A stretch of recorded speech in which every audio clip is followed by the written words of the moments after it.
All right, all right.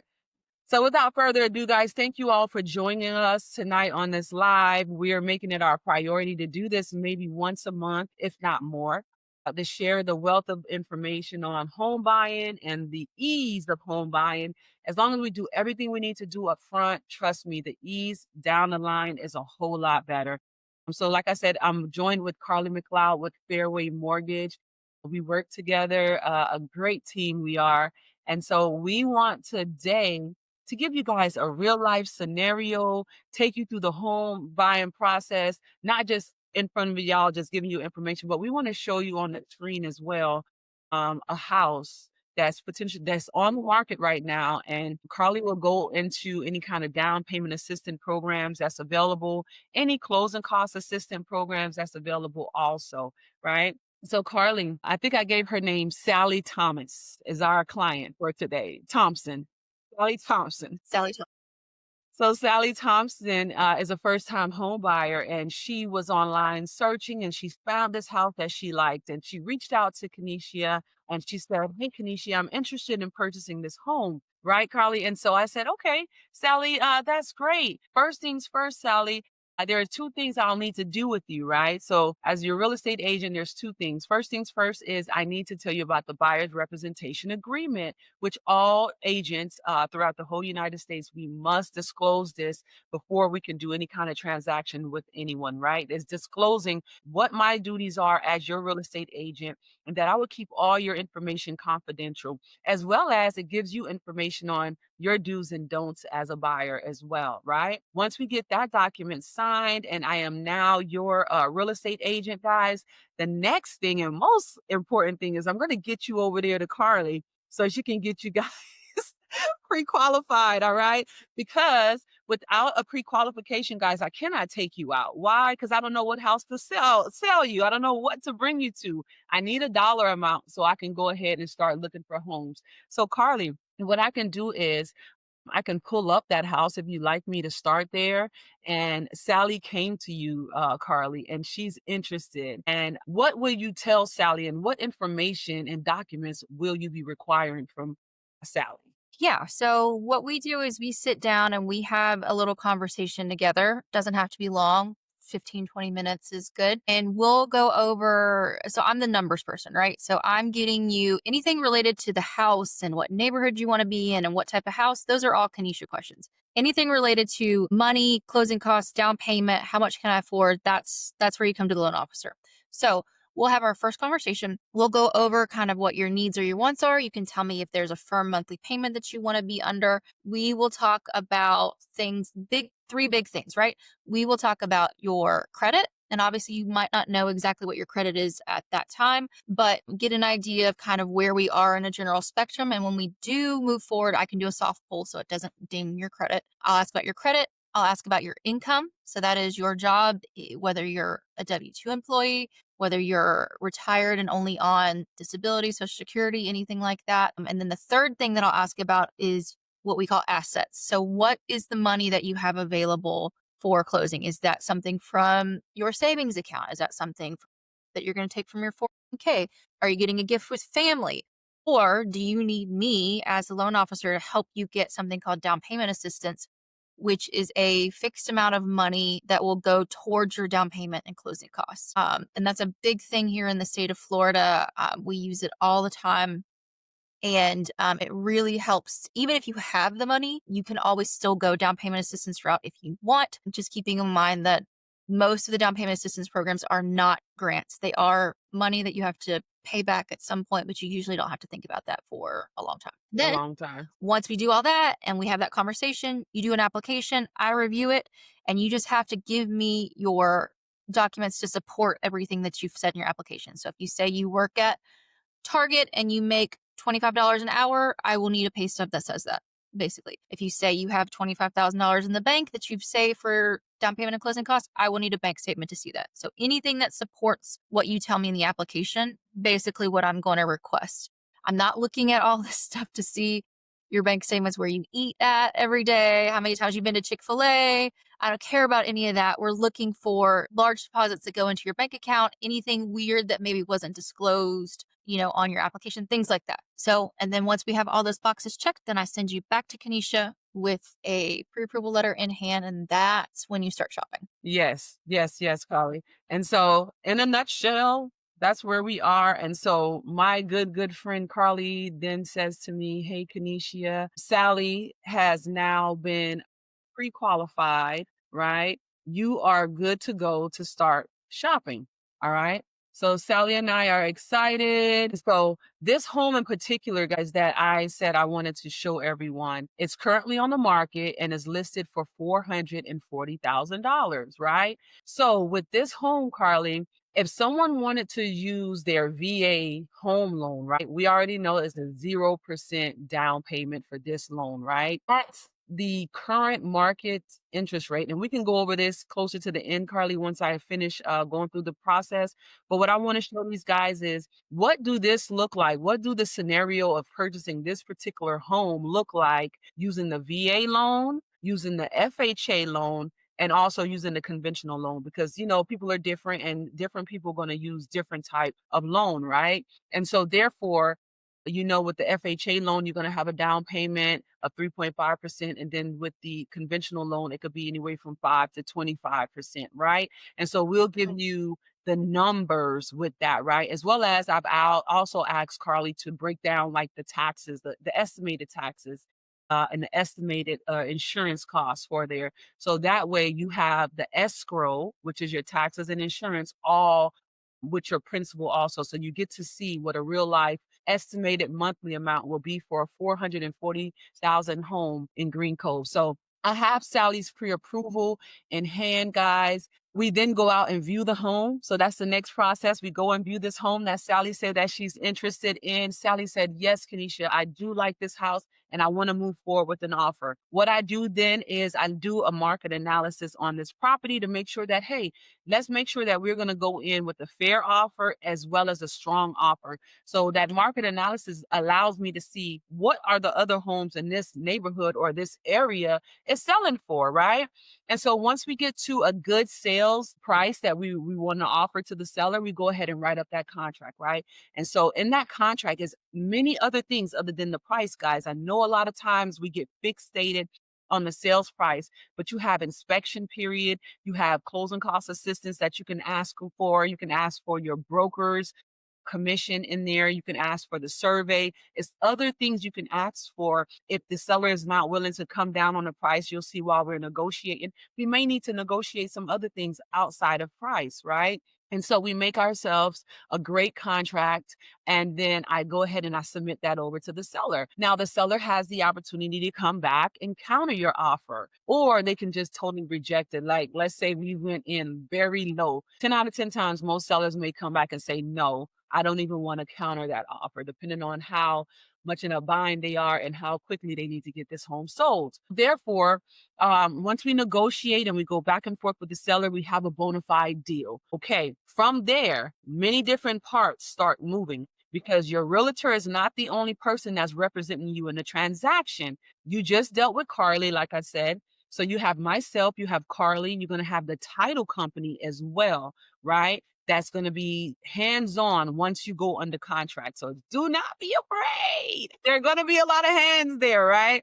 But nevertheless, we are all there to help take care of you. So once we send the contracts over to Carly and also to the title company, we all have roles that we're playing. My role as your real estate agent is to continue to keep this deal going, the house wise, to make sure everything with this house is sufficient and good. We're going to go through the inspection period.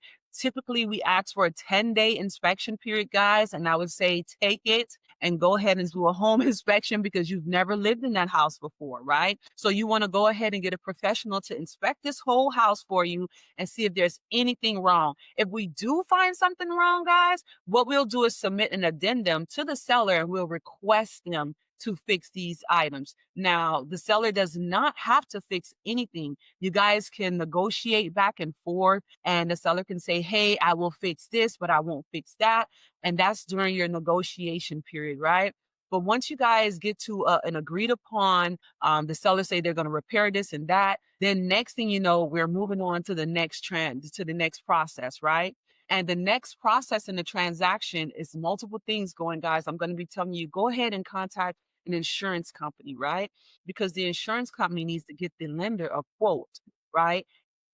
Let me back up a little bit, because when you're doing your home inspections, you're going to see me tell you, you're going to have 3 mandatory inspections here in Florida that you must get done. 2 of those inspections are required by the insurance company, right? So when you're contacting those insurance companies, you're going to be turning over what's called the 4-point and the wind mitigation. They're checking the roofs, right?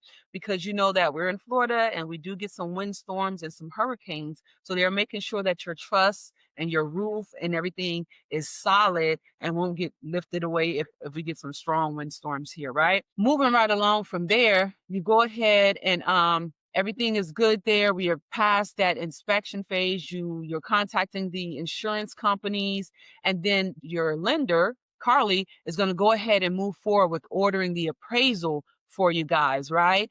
And with that being said, once we receive the appraisal back, as long as the appraisal is at value or above value, baby, nothing changes. We just continue rolling on through the deal. We almost at closing, if you ask me. Once we get to the appraisal, we're pretty much at closing now. You can breathe, right? And so with that being said, the appraisal is good. We move along through the process and your file gets turned over to the underwriter. The underwriter is then going to scrub your file, make sure if there's anything else they need from you, they're going to request it then, right?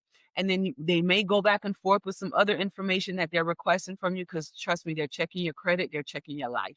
All right. And just get it to them as quickly as possible. Trust me, guys, I have closed deals in 15 days before. I've closed deals in 21 days before. It is possible. It's as quickly as you can get documents to your lender, right?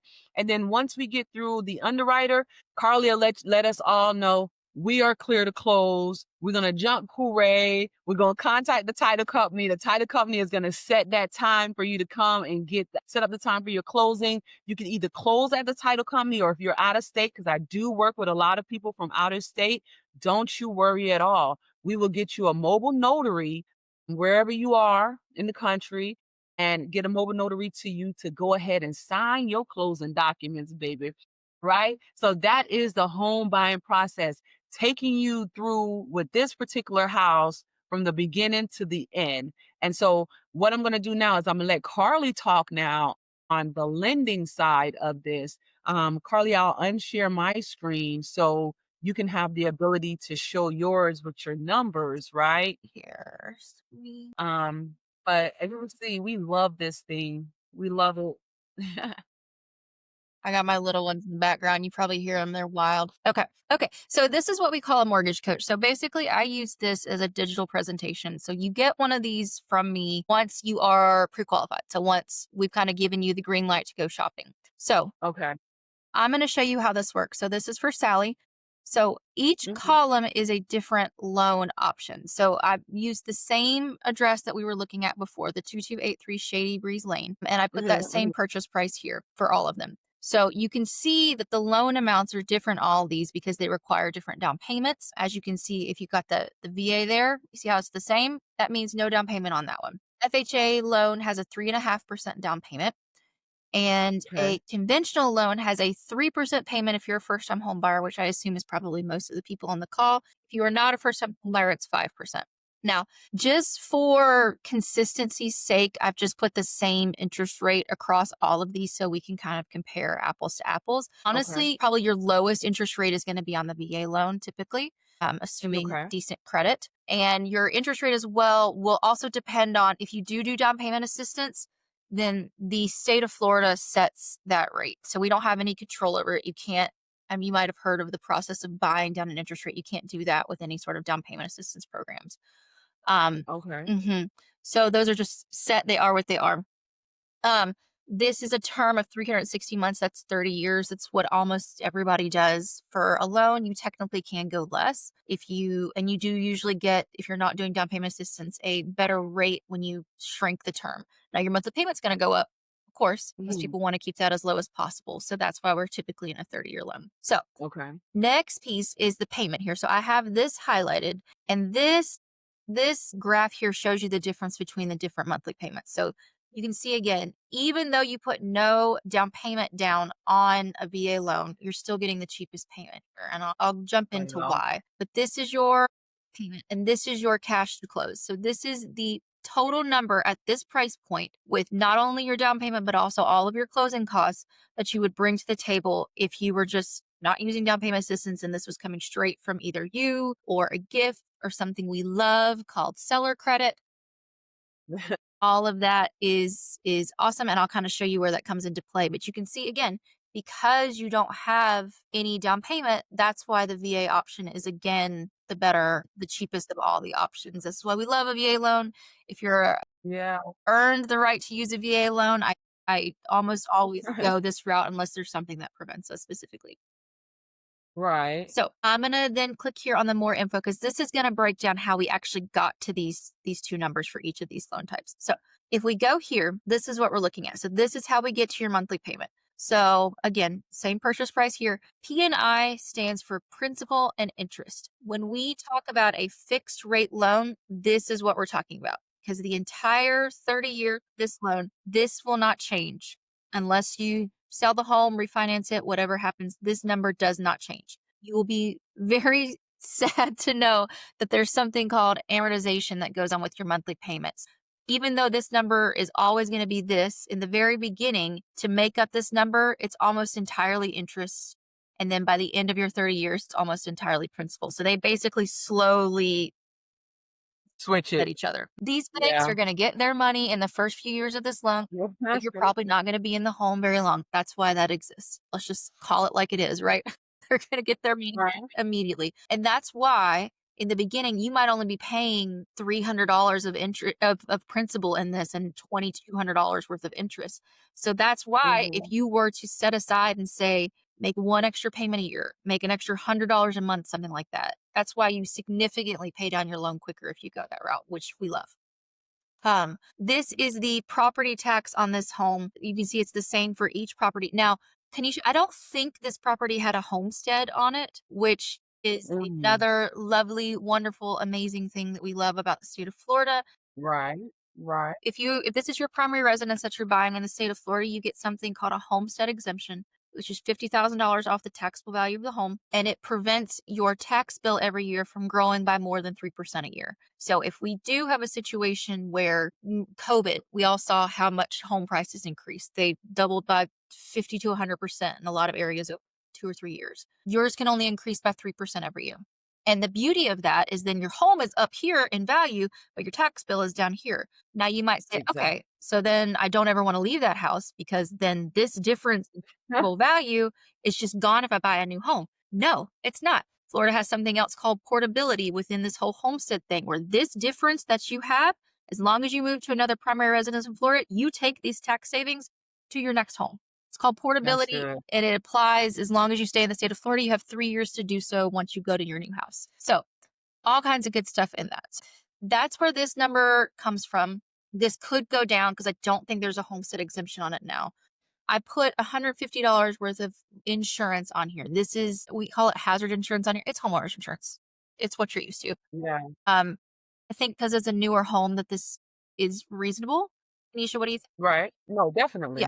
perfect. And then another piece that you're going to notice is different for each loan type. So another, Mhm. and the reason why a VA loan is cheaper than the other loans is because they do not have mortgage insurance. You don't have to pay any fee on this. The one fee that you would pay on a VA loan that doesn't exist on the others is something called a funding fee. That happens if you're a disabled veteran, doesn't apply to you. If you are, it's a percentage of your loan amount and that just gets tacked on to the top of your loan. So you don't pay that at closing or anything like that, but it is a fee that applies. Now, conventional loans, you have this mortgage insurance piece, and this applies until you've paid off 20% of the value of the home. And that can Mhm. happen obviously by paying your loan down if you've paid 20% down, but it also applies if your home just goes up in value. Again, COVID, when your home went up in value, 50% or more in a year or two, a lot of people got rid of this piece of their monthly payment just almost Yeah. automatically because their home just increased in value, even though they might have only paid 6 months of their mortgage. If their home went up in value a ton, then this piece goes away. And this is the only unfortunate piece on an FHA loan. This never goes away. This is permanent unless you refinance and go into a different loan type. Okay. So that's how we get here. And then the last piece is your HOA, which I saw was like $8 a month. So that's negligible, but we count that in. And then if you had any property that had, say, flood insurance, it doesn't happen very often, honestly. We rarely see flood insurance. But if you did, that would also be down here and that would go into this total payment. Next piece, we're going to go into closing costs. So I want to differentiate closing costs and down payment because sometimes people put them together. So let's separate. Mm-hmm. So your closing costs, when I say closing costs as a total cash to close, that includes everything. Closing costs, down payment, all that good stuff. That is the number that you physically have to bring to closing on the day of. It's typically, you can typically only wire. You can't do like a cashier's check. You certainly can't do cash unless you're an all cash offer. Nothing like that. It's going to have to be a wire from your bank to the title company. Mm-hmm. And this is the total number. Now, this does not take into account any sort of assistance that you could get. So, for example, in the state of Florida, we have multiple programs with Florida housing. Usually the minimum is $10,000. So, if you owed $10,000 here, now you only owe 16, right? That's due at closing. And what Keneshia Yeah. can do as well is if the seller is agreeable to it, you can also ask for something called seller credit, which is super, super common. We love seller credit because unlike down payment assistance that almost always has to be repaid, seller credit does not. Mm-hmm. On a VA loan, for example, there are parameters that tell you how much you can get, but on a VA loan, it's typically 4% of the sales price towards your closing costs. Seller credit can only impact closing costs, cannot touch your down payment. So if you end up getting more seller credit than you have closing costs, then either we can't use it or we have to use it to buy down the rate or something else has to apply. Exactly. But down payment assistance can do it all. It can do closing costs, it can do down payment, it can do everything. So you can even do all three of those things. So you can get seller credit, you can get down payment assistance, Mm-hmm. you can get a gift from family. It's very common. If you Yeah. have a parent or your grandmother or something like that that is willing to gift you however much money for closing, that can also take this number down. So you have a lot of different paths between getting there. And a lot of 401ks as well. I know we don't want to touch our 401ks, but our 401ks, a lot of them make exceptions for the process of buying a home, and you won't get tax penalties the way you would from just withdrawing a loan. Mm-hmm. And you also can usually take a personal loan from your tax from your 401k as well on the stipulation that you set a repayment plan. And we don't view that as any sort of additional debt that we have to take into consideration because it's your money that you're paying back. Okay. But we got a lot of ways, obviously from your own savings account, but a gift from family, down payment assistance, seller credit. Okay, like we have a ton of places that people can get money from. So if that is your big sticking point, we Mm-hmm. might have avenues for you to move forward. You're probably not going to get out of the Definitely. the process with $0 because you will have to pay for inspections and you might have to pay for the appraisal. If it comes to it, I may even be able to get that paid for you with your loan. Exactly. So if that is your sticking point, we may very well have very good ways around that. And you can come to the table with little to no money outside of inspections. And Exactly. technically, we don't require inspections as a lender, but I will always advocate for inspections because that allows us to ensure that you're buying a good property. For I always give this Mhm. example. I had a friend that is a fellow loan officer out in Arkansas. She was buying a house. House looked beautiful. Everything looked great. They did inspections and found $20,000 worth of foundation work that needed to be done. Had they Mhm. not done the, what is it, four, five, $600 inspection, they would have had a Exactly. $20,000 foundation bill that they would have had to take care of. Exactly, Carlie. And when you do that and you get that inspection and you don't wait till the end to save that money, once that loan's closed, whatever issues you find when you're in that house, they are on you. If you find them before Mhm. you close, Kenesha might be able to negotiate those repairs for you, which I know we talked about. But Mhm. yeah. So that's the big thing here. So that's what we're looking for. Obviously, these numbers will vary somewhat depending. And if you want to put more down, you can put more down. Even as a VA loan, if you want to put a down payment down, you absolutely can. It could help your interest rate and all that good stuff when you put a down payment down in some of these no down payment loans. But that's basically what you're looking at in general with costs and comparing a conventional and FHA to a VA. Nice, nice, Carlie. I greatly, greatly appreciate that. That's exactly what I wanted to do, Carly, and break it down like that and let someone see that this monthly payment, if I'm still on that screen, it was like 3,200, you said, Yeah, right? yeah, let's go monthly payment again. Here you go. Okay, yep, right around 3,200 is gonna be your monthly payment for a $440,000 home, and this home here, guys, is 5 bedrooms, right?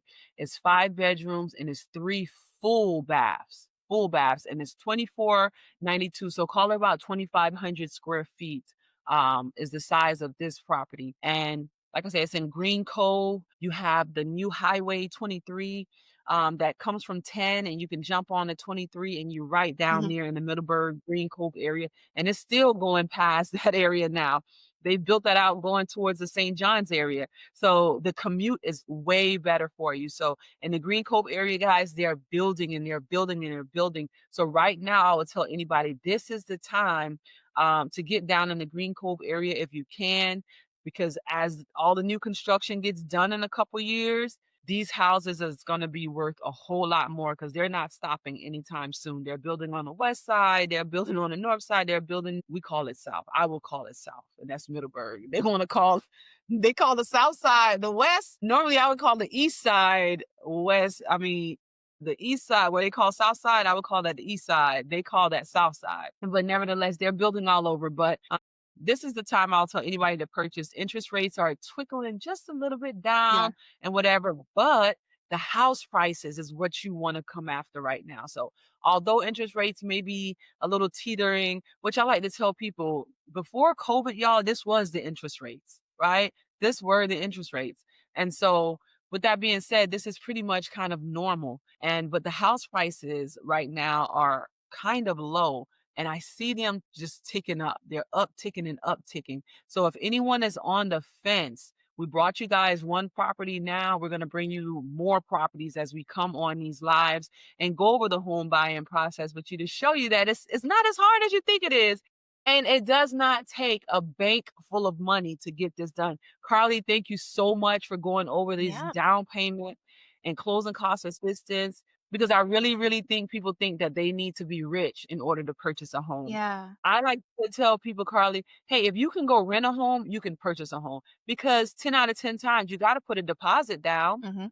It's the same thing Yeah. you're doing when you put a new home, Yeah, it's like right? 2 months. It's a security deposit and then 2 months, and you gotta get your credit pulled then too, apparently these days. Exactly.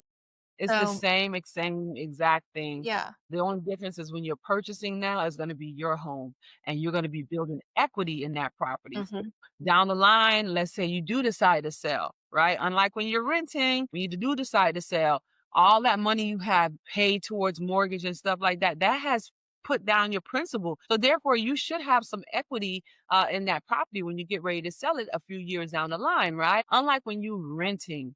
When you're renting and you turn those keys over, they may say, first, we got to go check your carpet and the walls and make sure everything is still good. And then they may come up with the lie of, well, all this wear and tear, we cannot give you the deposit back. So all that money you put towards, now it needs to go towards someone else's house, not your house, right? So that would be my only take to someone, is to stop paying somebody else's mortgage and pay your own. It would be my advice to someone Yeah. on that note. And do you want me to go over some of the requirements for down payment assistance? Because that's something people might be curious Yes, about how you get there.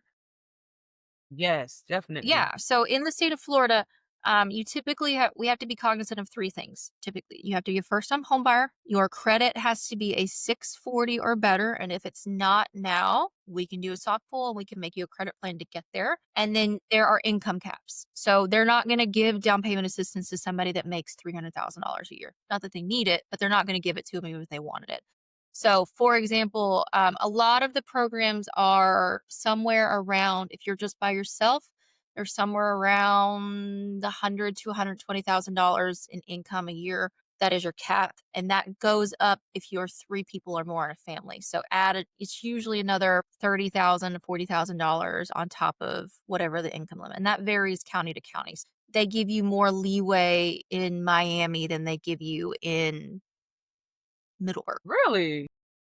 Well, because they know that Wow. home prices are elevated there. They know that salaries are elevated there, so they do vary county to county to give you a little more leeway if you do live in like a high cost area. Mm, But yeah, and depending on the program, that may only be the people in the house. Some of the programs, especially the kind of ones that I prefer, will take your entire household income, whether they're in the loan or not. So we look at that. But the three big things: you got to be first time home buyer, 640 credit score, and under a certain income limit.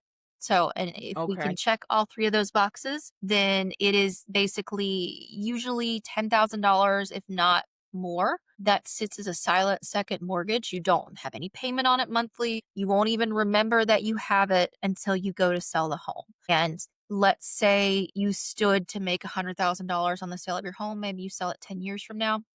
Now you're going to make 90 as opposed to 100. Basically, they'll take that. And if you do, Exactly. the other big one that I tell people about too is the refinance, because I know we're all hoping for a market that will allow refinances here in the future if you already own a home.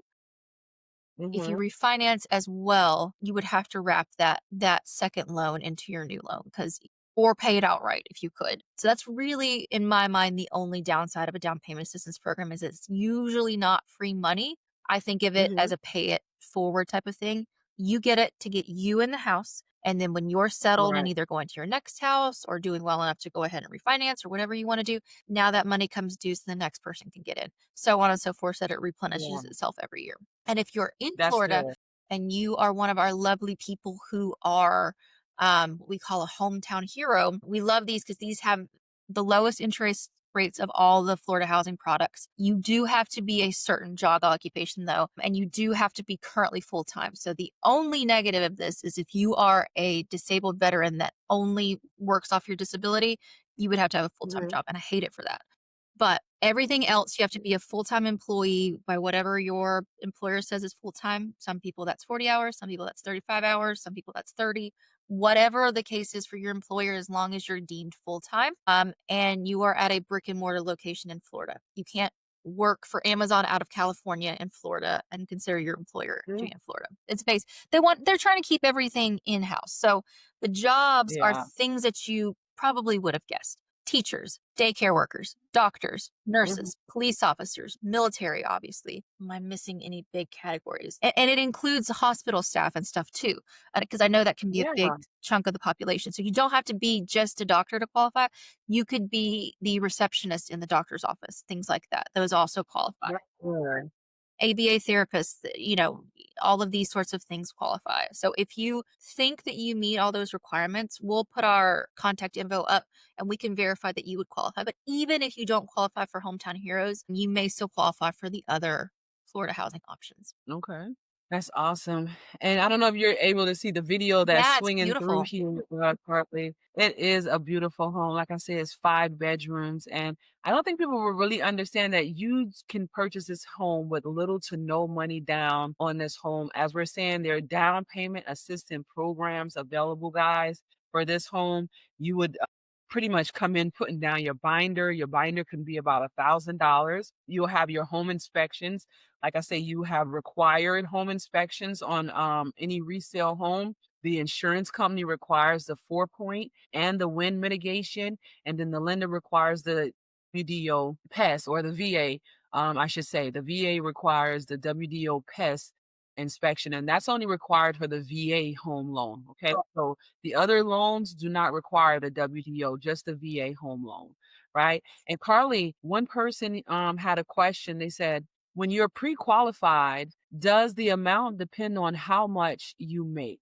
Yeah, yeah. So what we look at, I'll try to give you a very simple formula. So we look at something called debt to income. So debt to income is basically the proposed cost of the new mortgage, whatever that is. So when we were looking at these things, $3,200 plus anything that comes in from your credit report. So that's not your light bill. That's not car insurance. That's nothing like that. That is going to be student loans, credit card payments, anything that reports to credit is what we look at. So add all of those Mm, monthly debts from that. So let's say okay. you have a $300 car payment, you have $200 credit card payment, and you have $500 in student loans, just to make the number round, $1,000. Okay. We would add $1,000 to whatever the cost of this mortgage is. So if it was 3,200, 4,200. And in most of these instances, let's just make a very general number, 50% or less of that had to be Okay. your income. So if your total cost of all your monthly payments plus your new mortgage is, let's say, $5,000, typically you're going to have Yeah. to make $10,000 to qualify for that. So Okay. all of the debts divided by your income, and we get to use your total income. We get to use your income before taxes, insurance, all of that stuff is taken out. Okay. Your total income. The only thing that may or may not qualify is if you're in a job that has a lot of overtime, commission, things like that, you typically have to be in that job 2 years for us to be able to use that. And we use an average of that variable piece of your income over 2 years. Because an underwriter is going to say, okay, maybe your base pay is $5,000 a month. So we know that that's good. That we can count. But if you also make another $5,000 a month in some combination of overtime, commission, bonus, something that varies, that's what they don't like. They don't like anything that varies. So whenever you, Mhm. That Because makes maybe sense. you get 10 hours of overtime this week, but then you don't get it for another month. So That's true. because of that, because it's variable in nature, they want to see typically a 2 year average of that. And then they average what you got over 2 years. So if at the end of the year, you got $10,000 total last year and you got $20,000 total this year, they're going to add those two together, divide by 24 months. And that's how much we can actually use. That might be confusing, but Mm. we'll do the math for you. But just as a general idea, debts from your credit report plus the mortgage, divide that by your monthly payment before you take anything out. Your growth. A quick question then, Carly. For this home that we just did, right? Mhm. And we're around 3,200. So our debt to income, if it's about 50%, we're looking at someone needing to make about 6,400. Yes. If you have no debt, if you have no debt No debt. whatsoever to qualify for Yeah. this. Now on VA, we have a lot more wiggle room. So Okay. sometimes that can go way over 50 depending Okay. on your credit. Everything depends on your credit. Like, I bet. if you have a decent credit score on a VA loan, you very well might be able to go up to like 60. I had somebody today that I got approval on that you and I are working with looking for a quadplex that I got up to almost Yeah. 70. So it just they have a Wow. A little quadplex. uh-huh. They have amazing credit, and so Yeah. that's considered a what we call a compensating factor. They have such good credit that the VA will give them a little more wiggle room than the normal person would. Um, That's great. on a conventional loan, it's always 50 or less. And if you're not doing down payment assistance on an FHA loan, it's 57 or less. So you can go a little bit higher on that. If we do down payment assistance, though, they're almost always 50 or less. So I just All do that right. as a very general number. Just take half. Whatever All your right. total monthly is, double it so that your income covers that. That makes sense. Mhm. That makes sense. And then you deduct your other costs that you have, and then you'll know that okay, I do need to make a little bit more. Yeah. That makes sense. As a rule of thumb, any house that you're looking to purchase, let's say we're telling you, hey, the monthly amount is going to be about 2,500, because like I said, it's going to be other houses that we put on here. Then you can say, I make about 7,500 a month. Yeah, I qualify for that one. Hmm. Right? That could be a little easy way. Yeah. Now remember, assuming no debt. So, and Yeah. a big one that people don't think about is your student loans. So you may Mm, not be paying on your student loans right now, but if you have student loans and they're in deferment, then we almost always have to count something like a 0.5% payment against you. Then you don't, even though you may not be paying, we know this is a 30-year loan. Unless the loans are just forgiven, we know they're going to come back into effect at some point. We know as much as we would love the government to forgive them, in most of our cases, probably not going to happen. So think about a monthly payment for your student loans as like a 0.5% or whatever it is. So if you have $100,000 in student loans, let's just see. If you have let's times point, I don't know why this is 0.5%. That's like a $500 payment that we have to count against you. So it's like the same thing as having like a car payment. So mm. just something to keep in mind.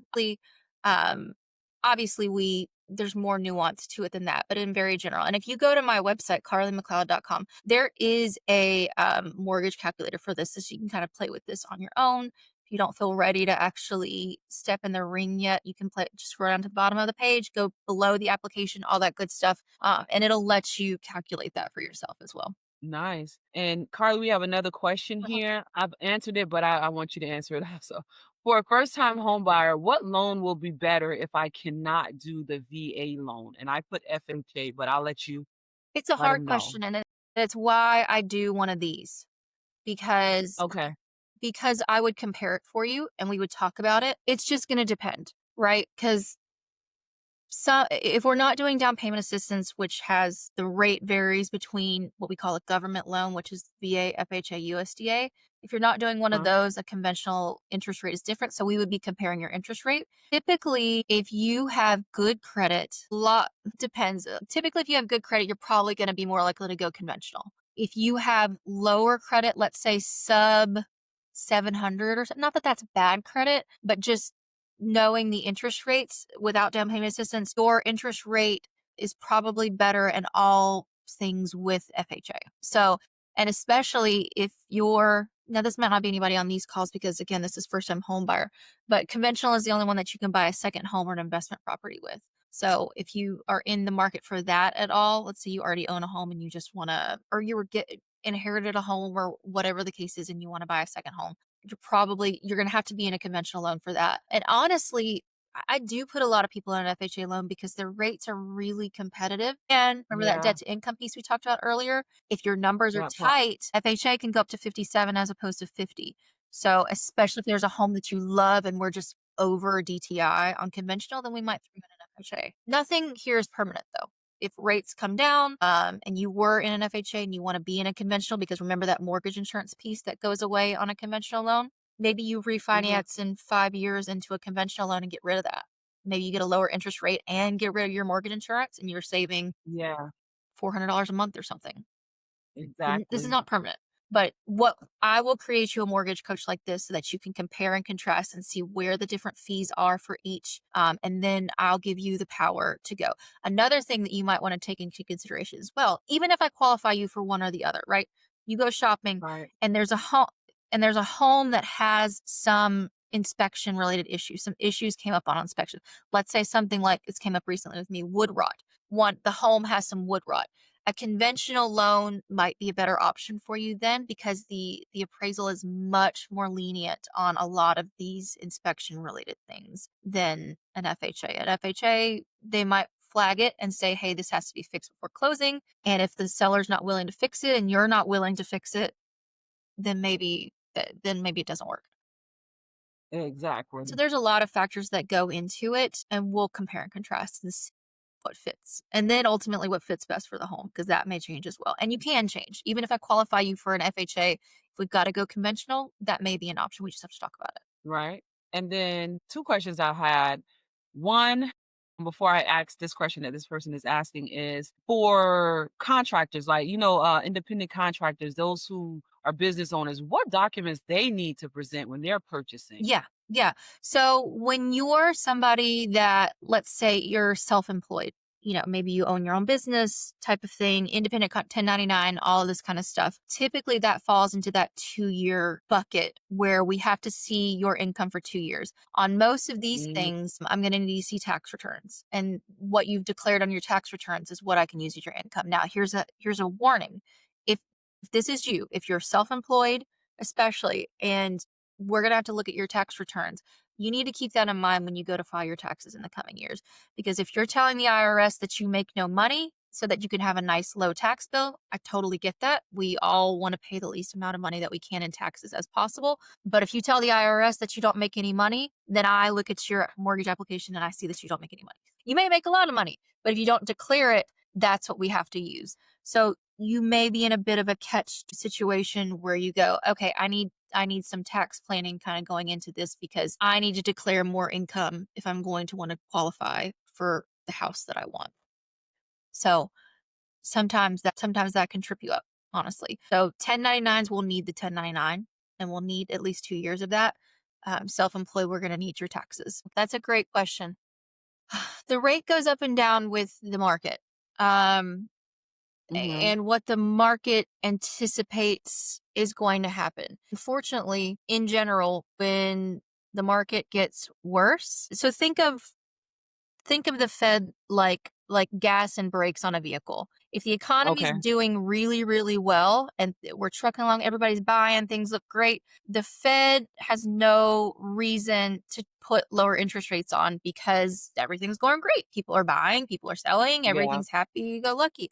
Unfortunately for all of us, when the economy's doing really bad, that's good for us. I hate to say it.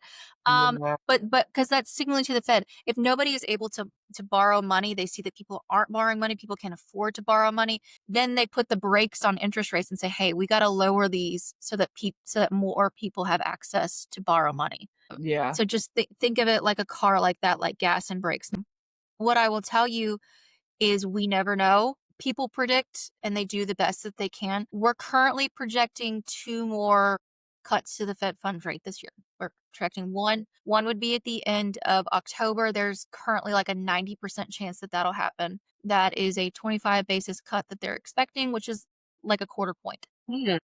Well, it could be. We'll see how it actually. Could be. And then, and then and then in December, they're expecting one more. But in general, the way that the rates go depends on how the markets are. If they see that a bunch of people have jobs, unemployment's low, inflation's good, like all of these things are unfortunately bad things that we don't want to hear. We don't, because think about when the market was the lowest that we've ever seen. What was that during? COVID. Exactly. The world was The in the C trash word. can, right? Now that was artificially low. That was something called quantitative easing that they kept the rates sort of artificially low.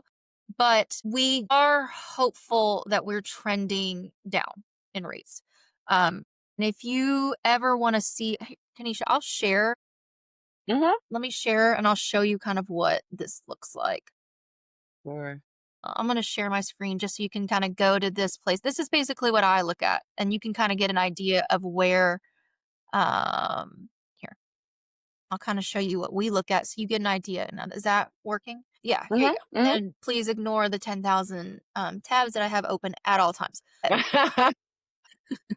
This is what we kind of look at, and you can kind of see how rates have varied. This is 6 months, right? And if we do 5 years, you can see like when was this? 2021. This is when rates were really low. And you can see kind of how we've tumbled since then. So basically, when this goes up, and you kind of see like, look in this last, let's say 6 months, you see how we're kind of trending back up in the right direction, little falls here and there. But you can go look at this page, and this is not a subscription that I have. Anybody can look at this, and you can kind of get an idea of the general. It won't tell you an interest rate. It won't say you have a 6.0 or whatever, but it tells you how the market is moving. So in this, up means good. We want to go up, Mm. which is counterintuitive because you want rates to go down, but you want this particular graph to go up. So you can follow this, but yeah. So that's we're hopeful we're trending in the right direction, but it's the economy, and it doesn't even have to be the realities of the economy. It can be what the stockbrokers and all that think are going to happen. So, Yeah. example, I'll give you a real time example: the shutdown with a looming government shutdown. I don't even know where we are. I don't know if that's been settled or what's happened, but Yeah. that's a negative impact to the economy. So rates got a little bit better today, for example. That makes sense. That makes sense. Hmm. So yeah, but if you have any questions on that, reach out.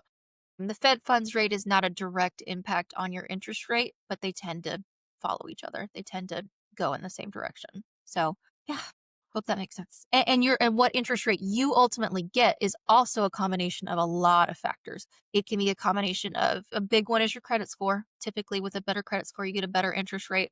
It's also how much money you're putting down. It's also whether you're buying a primary property, a secondary property, an investment property.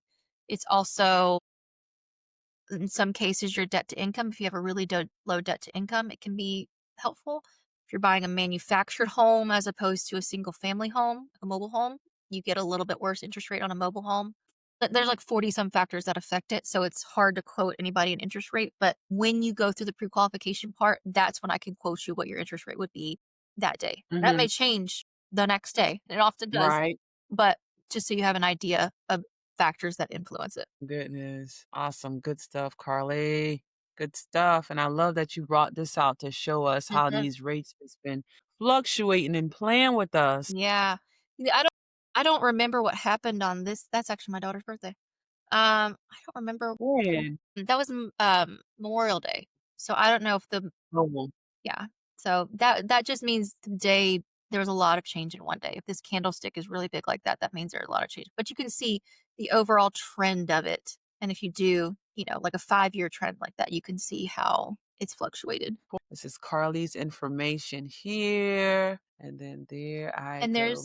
there's no cost to reach out and see where you are now. If you don't have any idea whether you're ready, what you would qualify for, there is no cost to you to reach out, to do an application. It's totally free to do a soft credit pull, won't ding your credit, and we can figure out where you are now. Even if you're not ready now, we Mm-hmm. can put you on a path to having you that's my biggest thing. I don't tell people no. Yep. If the answer Yep. is that I can't qualify you now, we will put you on a plan that has you qualified in the future.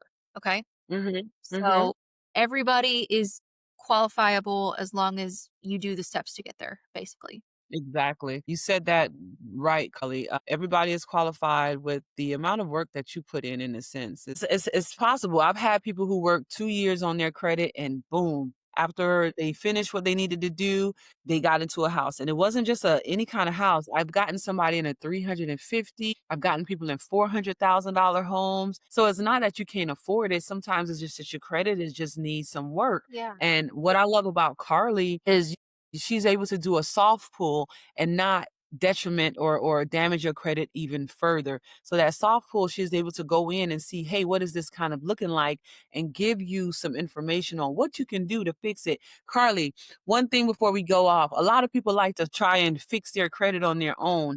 I like to tell people, just wait 1 second, because you may pay something off that ends up hurting your Yes. credit more so than helping them. Can you touch on that right before we roll out of here? 100% because credit is stupid. Yeah. Things that you think will help your credit, and Yeah. a lot of people have these barriers in their mind. They say, "Okay, I gotta get all my credit cards to 30%," right? I have to do that, and I'm not gonna even talk to you guys until I do that. Well, the truth of the matter is that's not always necessary. And I am not good at predicting what my simulators will tell me, but the fact of the matter is you don't always have to get your credit cards down to 30%.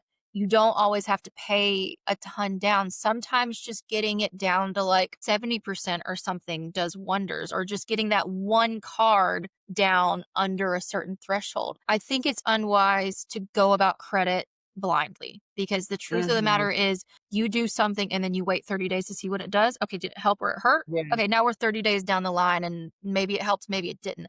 If we do a soft pull, I can do a plan. We have these things called credit simulators where I can say, okay, if we paid off this card, maybe open a new card type of thing, remove you as an authorized user on somebody else's card that maybe has a really high balance or something like that. Maybe we need to pay off this one collection, we don't. And a lot of times they'll negotiate with you and you won't have to pay the full amount. Maybe that's all you need to do to move forward. But you're sitting there Yeah. saying, "I've gotta pay $10,000 on all these cars to get them down," and I'm saying, "Hey, maybe it only takes 3," you know? Exactly, and Oh, I've seen that so many times, Carly, so many times, and so they'll be like, "Well, I thought I had to pay all this." No, you do not have to not pay all this necessarily. money. You may. I don't wanna I don't wanna lie to you. It's that Yeah. I've seen people that have a lot of credit repair, and they do have to put a lot of money towards it, but at least if we do that, then we'll know, and you won't be Right. spending your money blindly, and especially if we can hold on to that money, and maybe now that can go towards down payment. Maybe now that can go Mhm. towards your future furniture or something in your, you know what I mean? Exactly. Going I would never recommend going into it blindly. It doesn't cost you anything. It's the thing that I'm Mhm. telling you.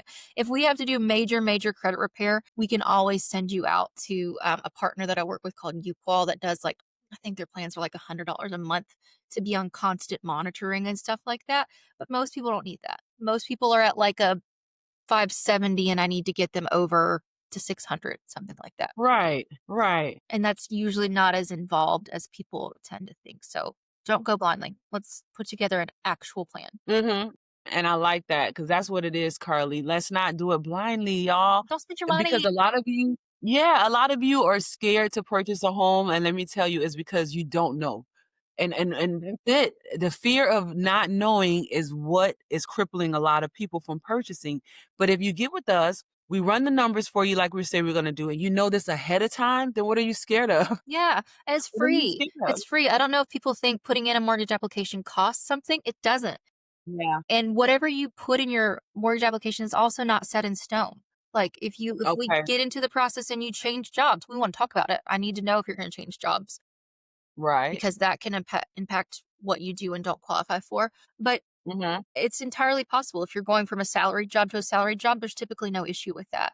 And you're going to make more Yeah. money while we're in the process. Great. If you go in thinking you want a VA loan and for whatever reason we can't, great. We switch. Nothing is Which hard and fast in this. You can change it while you're under contract. I mean, I yeah. don't necessarily recommend that, but I've seen it happen and it Right. works. It sometimes we have to. Yeah.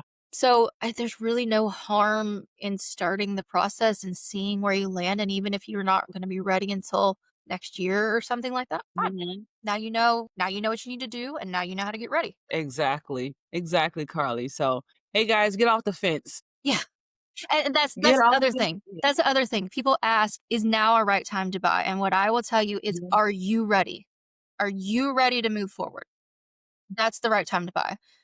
Because your interest rate is going to go up or down, left, right, and center. Things are changed. We think rates might get better by the end of the year. They could get worse. And you've Mhm. sat here and paid another 6 months worth of rent to somebody else that doesn't help you at all when you could be in a home building equity. So the answer is, are you ready? Because if Are you you are ready? ready, then let's move forward because we can't Let's move control forward. anything else. And That home part. prices don't typically go down.